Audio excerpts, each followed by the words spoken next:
Hello दोस्तों, आप सभी को स्वागत है आपके अपने चैनल क्रिएट स्टडी सेंटर पर। आज हम क्लास 10 का प्रश्नावली 2.2 का क्वेश्चन नंबर 1 का दूसरा नंबर क्वेश्चन देखेंगे। इससे पहले वाले वीडियो में हमने इसका सोल्यूशन कर दिए हैं, इसलिए इस वीडियो को इससे पहले वाले वीडियो में हमने इसका पूरा सोल्यूशन कर दिए हैं पहला क्वेश्चन को। आज हम इसका दूसरा क्वेश्चन को देखेंगे। यहाँ पर दूसरा क्वेश्चन क्या हमारा दूसरा क्वेश्चन है क्या 4s² माइनस 4s प्लस में 1 है। इसको क्या करना है, शून्य ज्ञात करना है और इसको जाँच भी करना है। तो सबसे पहले लिखेंगे, हल में लिखेंगे। अब मान लेते हैं इसको क्या मानेंगे, माना पी एस मान लेते हैं इसको, ठीक है। पी एस मान लेते हैं इस समीकरण को। पी एस बराबर लिखेंगे 4s² माइनस में 4s प्लस में 1 लिख दिए। अब इसका शून्य ज्ञात करने के लिए क्या होना चाहिए, पी एस बराबर क्या होगा 0 होगा, तभी इसका शून्य निकलेगा। अब लिखेंगे पी एस के साथ कितना लिखेंगे 4s² माइनस में 4s प्लस में 1। पी एस के स्थान पर लिख दी, इसको बराबर कितना है 0 तो 0 लिखेंगे। अब इसका गुणनखंड कर लेंगे। अब हम जानते हैं कि गुणनखंड में क्या होता है, ये पहले वाला गुणांक और इसका गुणांक दोनों को क्या करेंगे, गुणा आपस में गुना करेंगे। अब गुना करने के बाद आपको क्या करना है, आपको ऐसा गुणनखंड करना है, तोड़ना है इसको, ताकि हमको जो घटा को 5 4 पूरना चाहिए। तो बताए 1 में 4 से गुना करके कितना होगा 4 होगा। अब बताए 4 का ऐसा गुणनखंड कीजिए तो हमको ताकि जोड़ घटाने पर क्या है 4 पुर जाना चाहिए। तो बताइए पुरेगा 4 ही। तो यहाँ पर सबसे पहले क्या करेंगे, 4 को खंड करेंगे तो हमको माइनस में 4 पुराना है। तो 4 पुर रहा है, ये देखिए तो बोलेगा 1 गुने 4 तो 4 ही होगा।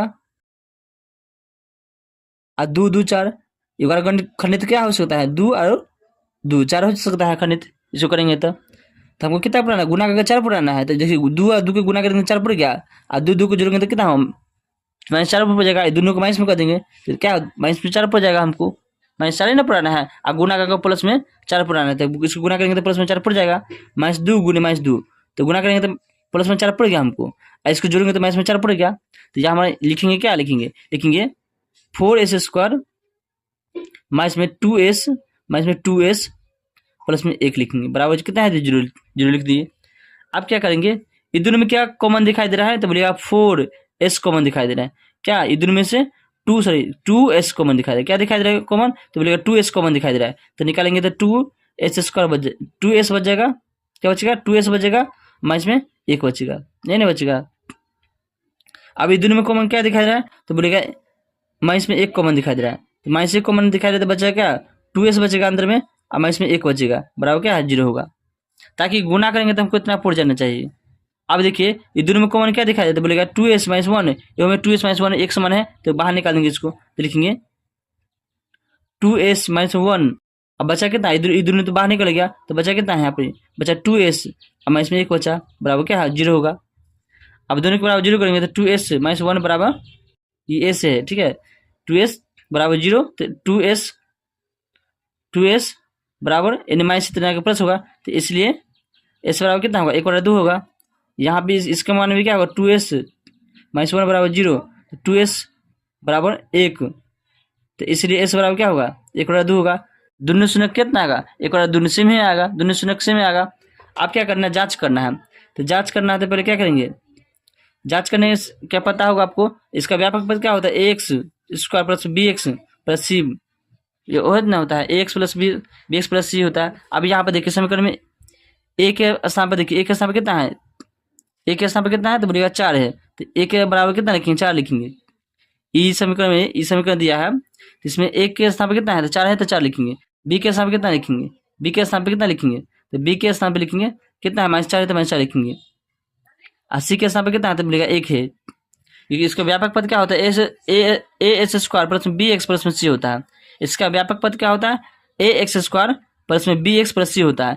यही समीकरण में व्यापक पद लिखा हुआ है। यहाँ पर देखिए x यहाँ x के स्थान पर क्या है s है, और इसके गुणांक में a है, तो इसका गुणांक में क्या है 4 है, तो a के स्थान पर कितना हुआ 4 हुआ, तो 4 लिखिए।